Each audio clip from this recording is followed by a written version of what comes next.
नमस्कार, स्वागत है आप सभी का। आप देख रहे हैं हमारे साथ आदर्श न्यूज़ 9। इस वक्त हम मौजूद हैं महाकुंभ के सेक्टर 16 में, जहां पर कुछ विशेष चर्चा करेंगे। अपने आप को बता रहे हैं परम पूज्य सद्गुरु श्री रितेश्वर महाराज के शिष्य। तो आइए कुछ विशेष बातचीत करते हैं उनसे, सुनिए। महाराज जी, अपना नाम बताइए आप। पहले तो हमारे सद्गुरु श्री रितेश्वर जी महाराज जो परम पूज्य हमारे गुरुदेव हैं, श्री आनंदम धाम पीठ वृंदावन मथुरा उत्तर प्रदेश। हमारा यहाँ पे कैंप प्रयागराज कुंभ मेले में 16 नंबर सेक्टर में हर्षवर्धन मार्ग HVW 1606 ये भूमि संख्या है।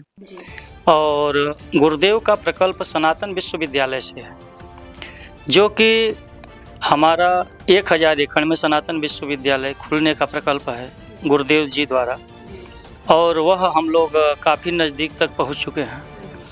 कुछ ही हम लोगों के समक्ष बाकी है, जो कि जल्द ही उसका पूर्ण हो जाएगा। तो उसमें हम लोग शिलान्यास के लिए अभी तैयारी कर रहे हैं और जल्द ही आप लोगों के समक्ष में वो शिलान्यास होगा। और उसमें विशेष लोग भी रहेंगे, हमारे प्रधानमंत्री जी भी रहेंगे और जो भी मुख्य अतिथि के रूप में होंगे वो सम्मिलित रहेंगे।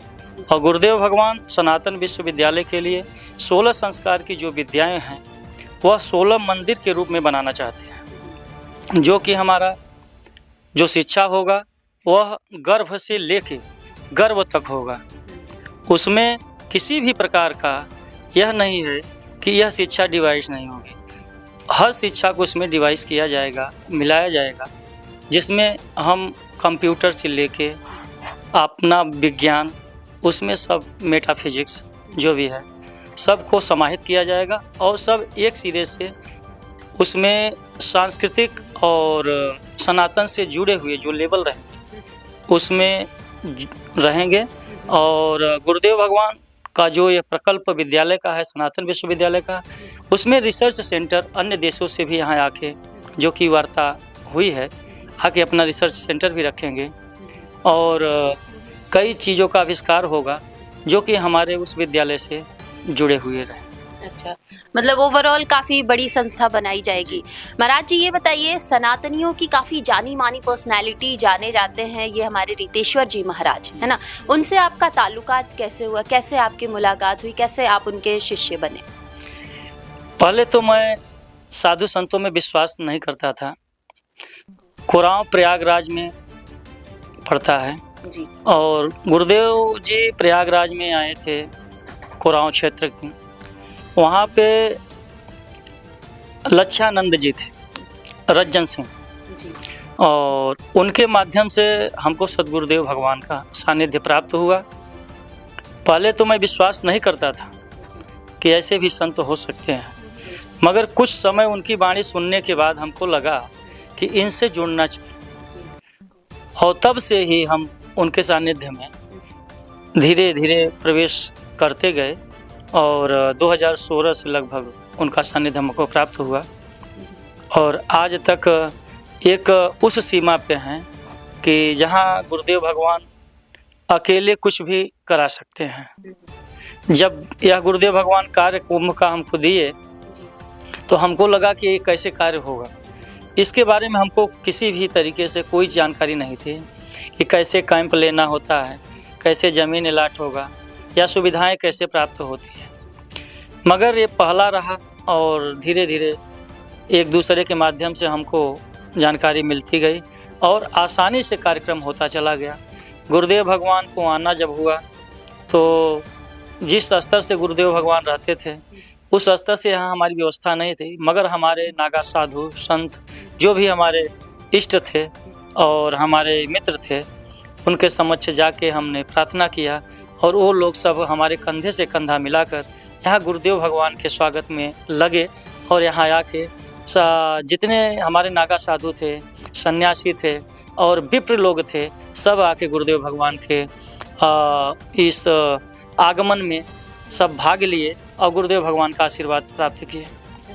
इतना बड़ा जो आयोजन आप लोग करने जा रहे हैं रितेश्वर जी महाराज के लिए, तो ये जो टेंट आपने बनाया है, तो इस ट्रस्ट का कोई ट्रस्ट इसमें मतलब कर रहा होगा, कोई काम कर रहा होगा, आपकी कोई समिति वगैरह कुछ ऐसा, उसका कुछ स्पेसिफिक नाम होगा?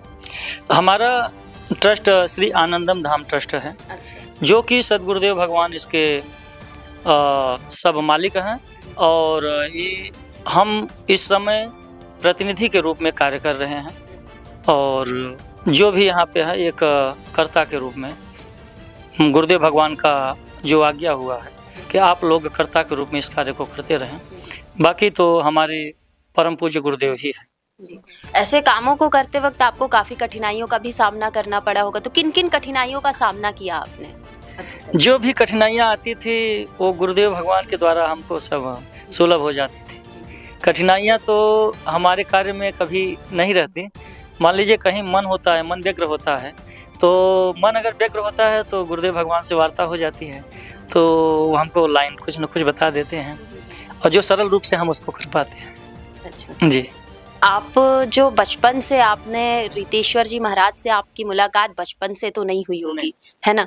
तो कहीं ना कहीं आपने पारिवारिक जीवन भी जिया है, आज भी जी रहे हैं आप, है ना? और आध्यात्मिक जीवन भी है आपका एक अलग से। तो आपका आध्यात्मिक जीवन और पारिवारिक जीवन में आपने संतुलन कैसे बनाया हुआ है? क्या कोई ना कोई समस्याएं या कुछ ना कुछ ऐसे विविधा आपके मन में या आपके जीवन में कुछ ना कुछ तो उत्पन्न होती हो, कैसे संतुलन आपने मेंटेन किया हुआ है, बनाया है? मैं शुरू से ही ब्राह्मण कुल में पैदा लिया और माँ विंध्यवासिनी का भक्त था। जगत जननी माँ विंध्यवासिनी के दरबार में हर मंगलवार को सेवा के रूप में मौका मिला, और जब से गुरुदेव भगवान मिले तब से ऐसा प्रतीत होता है कि स्वयं एक संत और ईश्वर की सेवा कर लेना है। क्योंकि हम मूर्ति को पूज लेते हैं, देवता को पूज लेते हैं, और जो जीवित हैं, जो संत हैं, जो ऋषि हैं, उनके माध्यम से हमको हर चीज़ प्राप्त हो जाती है, उनमें हम विश्वास नहीं कर पाते हैं। इसी जगह हम लोगों की भूल होती है। तो हमको तो माता पिता तो जिंदा चाहिए, मगर गुरु हम लोगों को फ़ोटो में ही पसंद होते हैं। यह चीज़ अच्छा नहीं लगता। इसलिए जैसे माता पिता हमको जीवंत चाहिए, वैसे गुरु भी हमको जीवंत ही चाहिए। जी। रितेश्वर जी महाराज के बारे में आप क्या कुछ कहना चाहेंगे? जैसा कि हमने सुना है कि उनकी वाणी जो है थोड़ी सी कड़ी है ना? तो आप लोग कभी उससे आहत होते होंगे, या कोई भी कुछ ऐसा उन्होंने बोला, उनके बारे में आप स्पेसिफिकली क्या कहना चाहेंगे? गुरुदेव जो बोलते हैं वो कट सत्य होता है। हमारे गुरुदेव के सानिध्य में रहना बड़ा मुश्किल की बात होती है। किसी भी संत के पास अगर वो संत हैं तो उनके सानिध्य में रहना बड़ा मुश्किल बात होता है। जैसे हम मेडिकल विभाग में कोमा में जाते हैं, कोई व्यक्ति जब कोमा में चला जाता है तो उसको अपनी याददाश्त नहीं रहती। इसी तरीके से जब संत के सानिध्य में मनुष्य चला जाता है, वह भी एक कोमा ही है।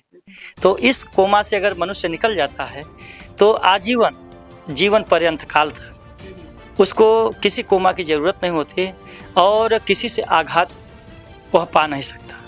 क्योंकि उस जीवन में गुरुदेव कहते हैं कि ठोक पीट के जैसे मूर्ति का आकार दे दिया जाता है, वैसे वो अपने शिष्यों को विधिवत ताड़ना से समय समय पर उनको प्रताड़ित करके या डांट के, जैसे भी एक छोटे बच्चे को डांटा जाता है, उस तरीके से उस संतुलन में ले आ लेते हैं, और जीना एक जीवन सरल हो जाता है। क्योंकि गुरुदेव का एक कथन है, जो प्राप्त है वही पर्याप्त है, वरना सर्वत्र दुख व्याप्त है।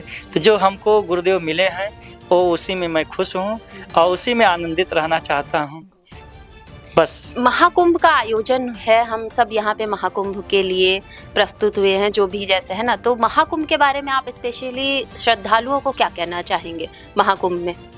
महाकुंभ में जो भी श्रद्धालु यहाँ पे आए और स्नान वगैरह किए, यहाँ पे प्रशासनिक जो व्यवस्था रहे बहुत शुभ रही, अच्छी रही, और प्रशासन जितना भी यहाँ पे कर पाया और जो भी कर रहा है अभी तक, इनका अगर गुणगान किया जाए तो शब्दों द्वारा तो कम ही होगा।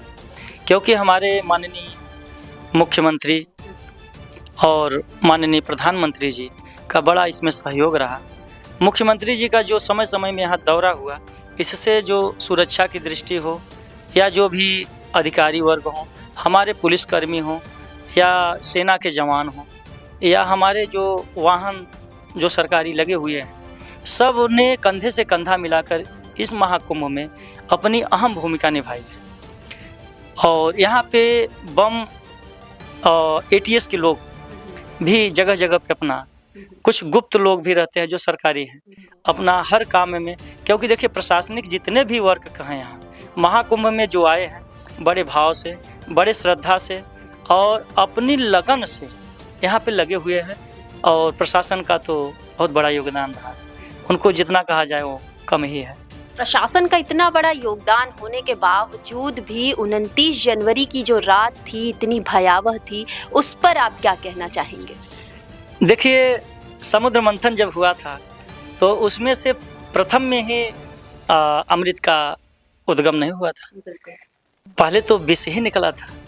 तो क्या है कि जैसे हम लोग हैं, हर लोग एक प्रशासनिक तौर पे कहना नहीं मानते हैं। जैसे प्रशासन अगर कह रहा है कि इस लाइन से नहीं जाना है तो वहाँ से ज़बरदस्ती उनका सहयोग करना चाहिए, वह हमारी सुरक्षा के लिए ही लगे हैं। अगर वहाँ सूचना दी गई या कोई वो आघात हो रहा है, तो अगर हम किसी धर्म क्षेत्र में हैं और गंगा के तट पे है तो हमको भी अपनी सुरक्षा का ध्यान देना चाहिए। हम अचेतना में रहेंगे तो धोखा खाएंगे, और धोखा खाना मनुष्य का प्रेम होता है, स्वभाव होता है। तो खाया तो हमने ना, कोई हमको अगर दे रहा है, परोस रहा है, तो हमने धोखा खाया क्यों? यह हम में निर्भर करता है। तो धोखा खाने की जगह हम अगर चैतन्य अवस्था में रहेंगे तो कहीं से हमको आघात होगा नहीं। प्रशासन की जिम्मेदारी बनती है, अगर प्रशासन को ये सब चीज़ें मालूम होनी चाहिए कहीं ना कहीं पहले से, है ना? जो डेटा निकाल के दे रहे हैं, जो आंकड़ा बता रहे हैं, तो उस हिसाब से प्रशासन को भी चैतन्य रहना चाहिए, पहले से अवेयर रहना चाहिए इन सब चीज़ों की। ऐसी आशंकाएं थी जब पहले से पता था कि ये सब ऐसा कुछ हो सकता है, तो उनको जो आज वो जिस तरीके से काम कर रहे हैं, आज भी उतनी ही भीड़ थी। अभी मौनी अमावस्या के दिन भी 50 करोड़ जनता आ चुकी है 12 तारीख के दिन, 12 फरवरी को, है ना? तो इससे पहले भी उन लोगों ने कितनी अच्छी सुविधाएं दी हैं, लेकिन वो जो एक काली रात थी 29 जनवरी की, उसका धब्बा योगी जी कैसे मिटाएंगे? देखिए, चाँद भी है तो उसमें भी दाग होता है।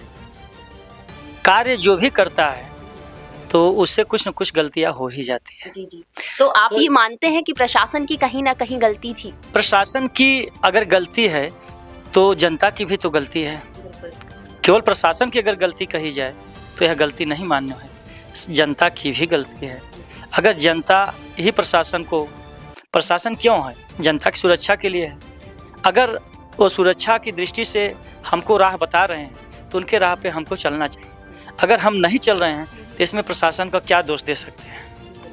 प्रशासन हमारा जो भी है हमारी सुरक्षा के लिए ही तो होती है। यहाँ कुंभ मेले में जितने भी लोग आए हैं, जो भी अपनी दिनचर्या को तोड़ के यहाँ पे हम लोगों की सुरक्षा में लगे हुए हैं, अथक परिश्रम करते हुए, तो यह मान सकते हैं कि धर्म क्षेत्र में आए हैं और अपने अर्थ जीवन के साथ साथ जीवंत के लिए भी कुछ धर्म का कार्य कर रहे हैं।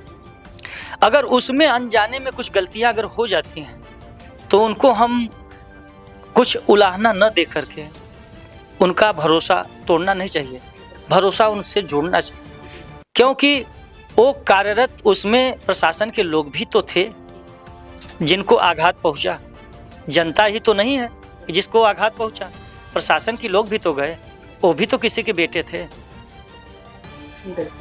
आखिरी सवाल हमारा ये आपसे कि जो आने वाले श्रद्धालु हैं उनको अब आप क्या बोलना चाहेंगे? क्योंकि पिछले 2 दिन से देखा गया, हमने जितना आंकड़ा निकाला है, काफ़ी भीड़ अभी भी लगातार बनी हुई है, उसी हद तक भीड़ बनी। तो आने वाले श्रद्धालुओं के लिए आप क्या कुछ कहना चाहेंगे? उन्हें अभी आना चाहिए या नहीं आना चाहिए? देखिए, यह सरकार के जिस हिसाब से दिशा निर्देश हो, उस दिशा निर्देश को मानते हुए और कुंभ में आए और उनके निर्देशों का पालन करते हुए अपना कुंभ में स्नान करें और जो भी यहाँ पे धर्म कार्य से जुड़े कार्य हो उनको करते हुए अपने गंतव्य की ओर फिर प्रस्थान करें। चलिए, बहुत बहुत धन्यवाद। विशेष तौर पे हमें अपना समय देने के लिए बहुत बहुत धन्यवाद महाराज जी आपका।